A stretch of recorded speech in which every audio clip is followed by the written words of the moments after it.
Can you speak to those that would point to your poem and point to you, and they do this, that say he pulled himself up by his bootstraps? You know, I always cringe when I hear people say, "I did it," because it's never I.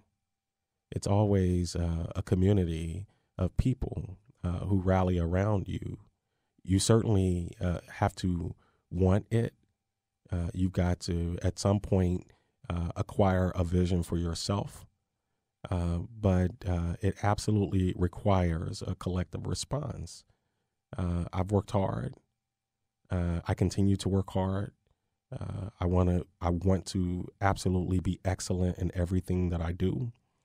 But I also understand the importance of having people in my life um, who are my supply line, It supports. my supports. You know, in the military, you don't outstrip your supply line, because if you outstrip your supply line, that's death. And so in life, in civic life, we call those supports. We call it social capital. We call it networks. We call it relationships. We call it institutions. But ultimately, we call it people who have just a committed heart, and they're going to walk alongside you. But the idea of walking alongside you is just that. You too have to walk. I can't carry you.